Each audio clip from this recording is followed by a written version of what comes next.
And in this chapter, work, power, and energy, we are coming towards the end of this chapter. The only thing that is left in this chapter is collisions. Now, even in collisions, we'll be seeing there are different types of collisions. There are elastic collisions, inelastic collisions, purely elastic collisions, purely inelastic collisions, and various other types of collisions. But before that, I'll very briefly revise what all we have done in this chapter so far. So the name of the chapter was Work, Energy, and Power. The name was Work, Energy, Power. इसको हमने इसी sequence में पढ़ा.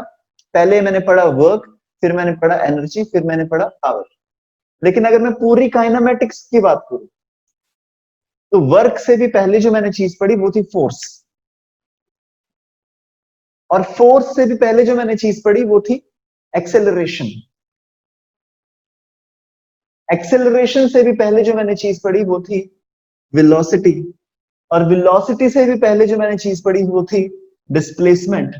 Displacement से पहले जो मैंने चीज पढ़ी वो थी पोजीशन. पोजीशन से पहले जो मैंने चीज पढ़ी वो थी कि कोई ऑब्जेक्ट रेस्ट में है या मोशन में. Okay, I want you to understand the sequence of the entire kinematics. ये काइनेमेटिक्स ऐसा नहीं है कि अलग अलग चैप्टर्स में है तो भी चैप्टर 1 2 3 4 तुम्हें अलग अलग पढ़ने पड़ेंगे. अगर तुम अभी देखो पूरे चैप्टर्स में अभी लिंक क्रिएट होगा.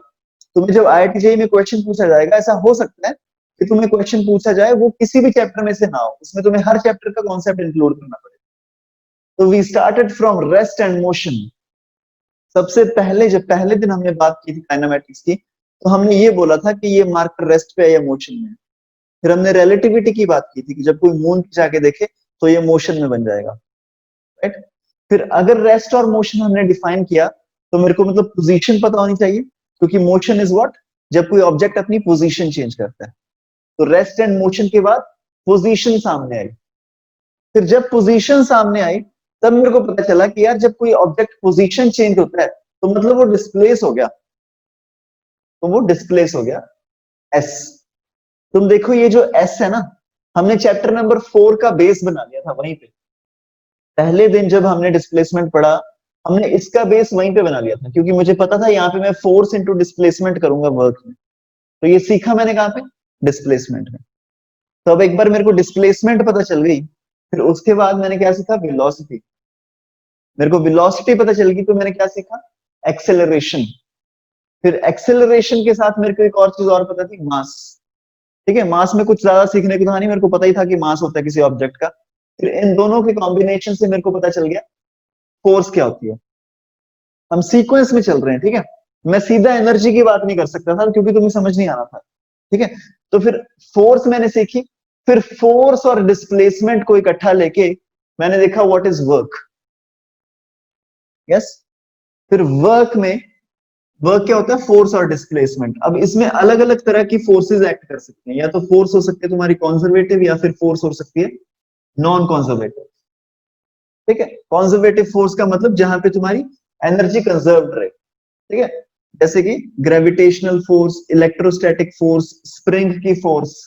नॉन कंजर्वेटिव फोर्स जैसे कि फ्रिक्शन की फोर्स, एयर रेजिस्टेंस की फोर्स. मैंने तुम्हें एक डीपीपी दी थी और तुम्हें आई थिंक एक टेस्ट दिया था जो तुम में से किसी ने किया नहीं है. तो उसमें एक मैंने क्वेश्चन पूछा था, give me 2 examples of non conservative force. Non conservative force की 2 एग्जांपल्स थी. तो पहली तो फ्रिक्शन ही है जो हमने क्लास में अच्छे से पढ़ा. I wanted you to answer this second one, air resistance. जब तुम थोड़ा सा सोच के इसको निकालते ना कि सेकंड नॉन कंजर्वेटिव फोर्स मतलब एयर रेजिस्टेंस, तो तुम्हें थोड़ी सी फील आएगी कंजर्वेटिव फोर्स की. वो सारी फोर्सेस जो रेजिस्ट करती हैं, जो हमेशा ही रेजिस्ट करती है, नो मैटर तुम किधर जा रहे हो, जो रेजिस्ट ही करती रहती है ना. फॉर एग्जाम्पल एयर रेजिस्टेंस है, वो हमेशा तुम्हें रेजिस्ट करेगी. अगर तुम नॉर्थ जाओगे तो एयर रेजिस्टेंस तुम्हें रेजिस्ट करेगी उल्टी डायरेक्शन में. अगर तुम साउथ जा रहे हो तो भी वो तुम्हें रेजिस्ट करेगी. जस्ट लाइक फ्रिक्शन, तुम किसी भी डायरेक्शन में ट्रैवल कर रहे हो, फ्रिक्शन तुम्हें रेजिस्ट ही करती है. ओके, सो जो भी फोर्सेस का ऐसा नेचर है जो ऑलवेज रेजिस्टिव होती है, जो फोर्सेस हमेशा तुम्हें रेजिस्ट करने की कोशिश करती हैं, mostly those forces are non conservative.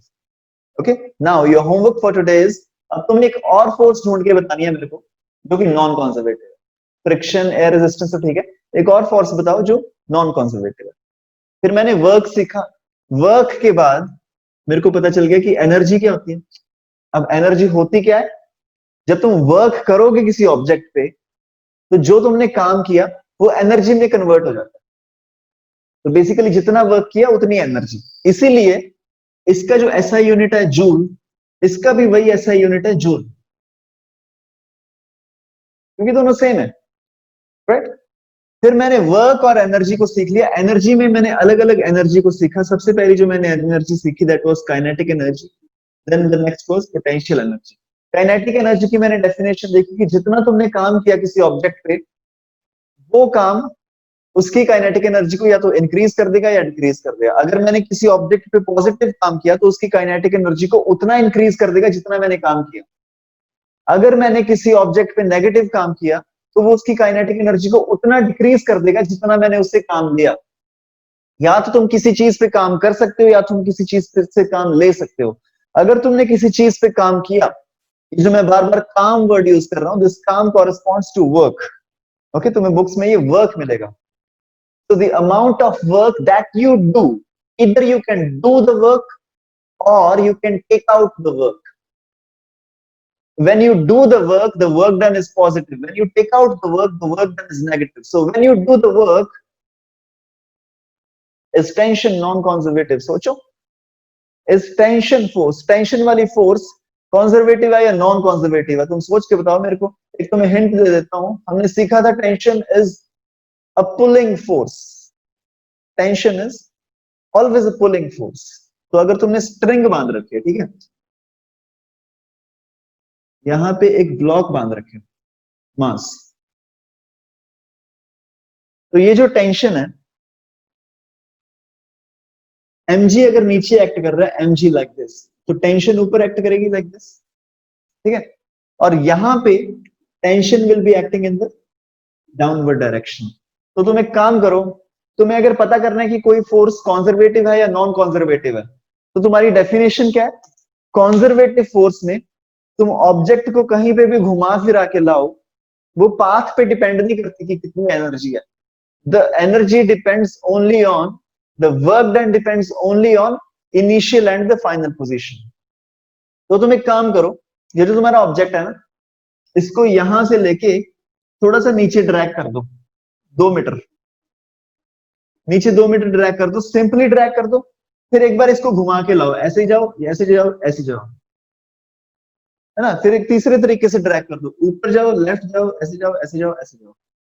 देखना तीनों केसेस में अगर तुम्हारा वर्क डन सेम आ गया मतलब ये कॉन्जर्वेटिव फोर्स है, अगर तुम्हारा वर्क डन अलग अलग आ गया मतलब ये नॉन कॉन्जर्वेटिव फोर्स है। Okay, please try this. Is tension a conservative force और a non conservative force? Yup, ठीक है जी। ये था काइनेटिक एनर्जी। तो kinetic energy is when you do work on some object, its kinetic energy increases. When you take out work from an object, its kinetic energy decreases. When I say take out work का मतलब क्या है? Work done is negative. Work done is negative का मतलब क्या है? The angle between the force and the displacement is more than, let's say, is more than 90 degree, but less than 180 degrees. Yes? तुम इसको ऐसे मान सकते हो कि फ्रिक्शन एक्ट कर रही है, एक ऑब्जेक्ट ऐसे जा रहा है, फ्रिक्शन ऑपोजिट डायरेक्शन में एक्ट कर रही है, angle is 180 degree. So work done is negative because cost of 180 degrees -1. So now if the work done is negative, this means the kinetic energy of this object will decrease. Yes, इसको तुम समझ भी सकते हो। एक car जा रही है, नॉर्मली कार जा रही है 60 की स्पीड से, कार जा रही है, ठीक है। अब जो फ्रिक्शन है वो बार बार उसकी स्पीड को कम करने की कोशिश कर रही है ना। तो फ्रिक्शन की वजह से उसकी काइनेटिक एनर्जी कम हो रही है, because friction is doing negative work on this object. उसके बाद मैंने देखा कि पोटेंशियल एनर्जी क्या होती है, and the simple definition of potential energy is, potential energy में एक बहुत ही बेसिक हम एक अजम्पशन करते हैं, वो ये है, क्योंकि पोटेंशियल एनर्जी कभी भी दुनिया में डिफाइंड नहीं होती। ऐसे नहीं होता कि अर्थ की वजह से इस ऑब्जेक्ट की कितनी पोटेंशियल एनर्जी है। अगर मैं तुमको बोलूं कि ये अर्थ है नीचे, तुमने h हाइट पे एक मास रख रखा है 1 kg का, तो उसकी पोटेंशियल एनर्जी mgh होगी। ये सरासर गलत बात है। इसमें एक बहुत ही बेसिक सी अजम्पशन है जो हम मोस्टली इग्नोर कर देते हैं, एंड दैट अजम्पशन इज कि तुमने ग्राउंड पे उसकी पोटेंशियल एनर्जी जीरो मानी है। If this is your earth, तो यहां पे जब कोई ऑब्जेक्ट है m, when height is zero, we have assumed that the potential energy at the surface of the earth is zero। फिर इसको बेस मान के तुम उसकी पोटेंशियल एनर्जी निकालते हो। ठीक है, ठीक है। This is because potential energy is a qualitative idea. ठीक है, ये एक्चुअली क्वांटिटेटिव में तुम ज्यादा डिफाइन नहीं कर सकते। फॉर एग्जाम्पल, मैं अगर तुमको पूछूं तुम पढ़ने में अच्छे हो या नहीं, या फिर मैं तुमको पूछूं तुम सॉकर खेलने में, तुम फुटबॉल खेलने में अच्छे हो या नहीं, ठीक है, अगर तुम बोलो कि हाँ सर मैं तो बहुत अच्छा हूँ, ठीक है, तो मैं तुम्हें मेसी की फोटो दिखा दूंगा, मैं तुम्हें क्रिस्टियानो रोनाल्डो की फोटो दिखाऊंगा, मैं बोलूंगा ये देखो ये बंदा है जो अच्छा खेलता है। तुम कहाँ से अच्छे खेलते हो? ठीक है। लेकिन अगर तुम बोलोगे कि सर नहीं मैं तो बुरा खेलता हूँ, मतलब मेरे को फुटबॉल खेलनी नहीं आती, तो मैं तुम्हें एक एलकेजी का बच्चा दिखा दूंगा, मैंने कहा ये देखो यार इससे तो किक भी नहीं लग रही है, तुम इतना अच्छा खेल रहे हो। तो बेसिकली तुम मेरे को बता नहीं सकते हो कि तुम अच्छा खेलते हो या नहीं। You always have to keep somebody else as base. उसको बेस रख के तुम बताओगे कि तुम फुटबॉल अच्छा खेलते हो या नहीं। एग्जैक्टली द सेम केस है। पोटेंशियल एनर्जी अगर मैं तुम्हें डायरेक्टली किसी पॉइंट पे पूछ लूं कि तुम बताओ यहाँ पे पोटेंशियल एनर्जी कितनी है, तुम बता नहीं सकते। For defining potential energy you always need base value of potential energy. तो इसलिए हम कभी भी ये नहीं डिफाइन करते कि पोटेंशियल एनर्जी कितनी है, हम हमेशा डिफाइन करते हैं चेंज इन पोटेंशियल एनर्जी। ठीक है, अगर मैंने h पे कुछ मास रखा है, h डिस्टेंस पे, मैं तुमसे ये पूछ सकता हूं what is the change in potential energy between this point and this point. मैं तुम्हें ये पूछ सकता हूं कि तुम मेरे को कंपेयर करके बताओ कि तुम अच्छा खेलती हो या सेकंड क्लास का बच्चा अच्छा खेलता है ना? तुम कंपैरिजन बता सकते हो, एब्सोल्यूट वैल्यू नहीं बता सकते हो। सिमिलरली विद स्प्रिंग, यहां पे एक स्प्रिंग है, इसको तुमने खींच दिया, थोड़ा एलोंगेट कर दिया इसको, ये यहां पे आ गया, अब इसमें कुछ एनर्जी स्टोर होगी। मैं तुमसे सीधा सीधा ये नहीं पूछ सकता कि बताओ इसमें कितनी एनर्जी स्टोर होगी, लेकिन मैं तुमसे ये पूछ सकता हूं कि पहले वो यहां था अब वो यहां है, बताओ इसकी एनर्जी में कितना डिफरेंस आ गया। तो इसकी सिंप्लिसिटी को बढ़ाने के लिए हम मान लेते हैं कि यहां पे उसकी potential energy is zero. Just like earth पे हमने मान लिया था कि सरफेस पे उसकी पोटेंशियल एनर्जी इज जीरो, इसको जीरो मान के तुम पोटेंशियल एनर्जी का डिफरेंस निकाल लेते हो। ठीक है, एंड पोटेंशियल एनर्जी का difference is equal to negative of work done, is equal to negative of work done. और काइनेटिक एनर्जी का डिफरेंस वाज क्या? Work done. ओके, फिर हमने वर्क को डिफाइन किया, फिर हमने एनर्जी को डिफाइन किया, फिर बात आई पावर की। अब ये पावर का कॉन्सेप्ट आया कहां से? ये पावर का कॉन्सेप्ट आया, मान लो दो लोगों ने इक्वल काम किया, ठीक है, एक गाड़ी थी, मैकेनिकल काम, अभी हम मैकेनिक्स की बात कर रहे हैं, काइनेमेटिक्स की। एक गाड़ी थी जिसको धक्का मारना था, ठीक है, यहां से लेके 100 मीटर उसको धक्का मारना था। तो मैंने भी धक्का मारा, साइक ने भी धक्का मारा, ठीक है, हमने दोनों 100 मीटर हमने धक्का मारा। तो लेकिन इससे कैसे पता चलेगा कि कौन ज्यादा पावरफुल है?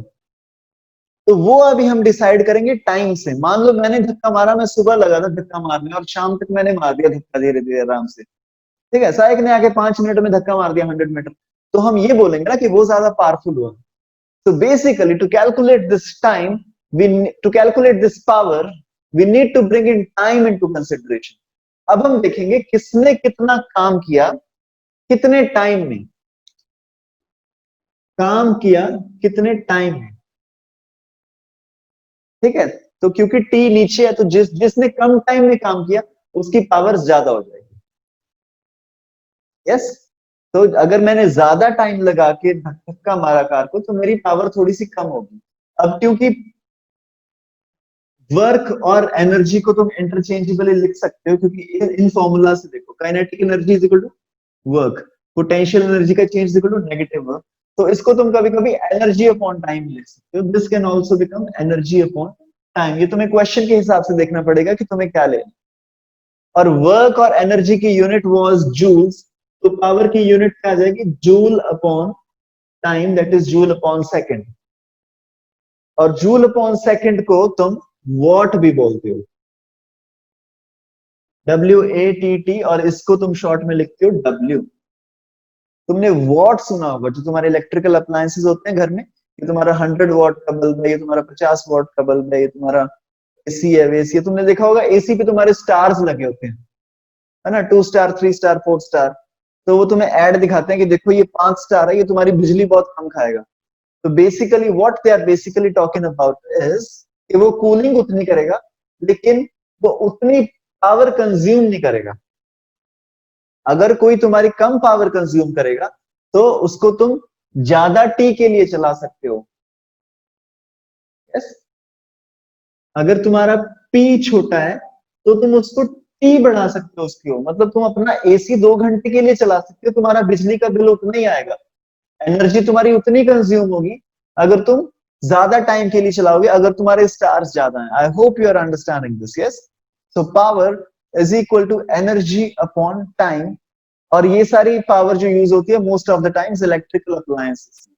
ये एक इंसान थे जेम्स वॉट नाम के, 18th सेंचुरी में, जिन्होंने स्टीम इंजन बनाया था, उनके नाम पे रखा गया है ये यूनिट वॉट। ठीक है, so this was basically the entire of mechanics, जो हमारे 11th 12th के IIT JEE के और नीट के सिलेबस में। Yes, and in today's class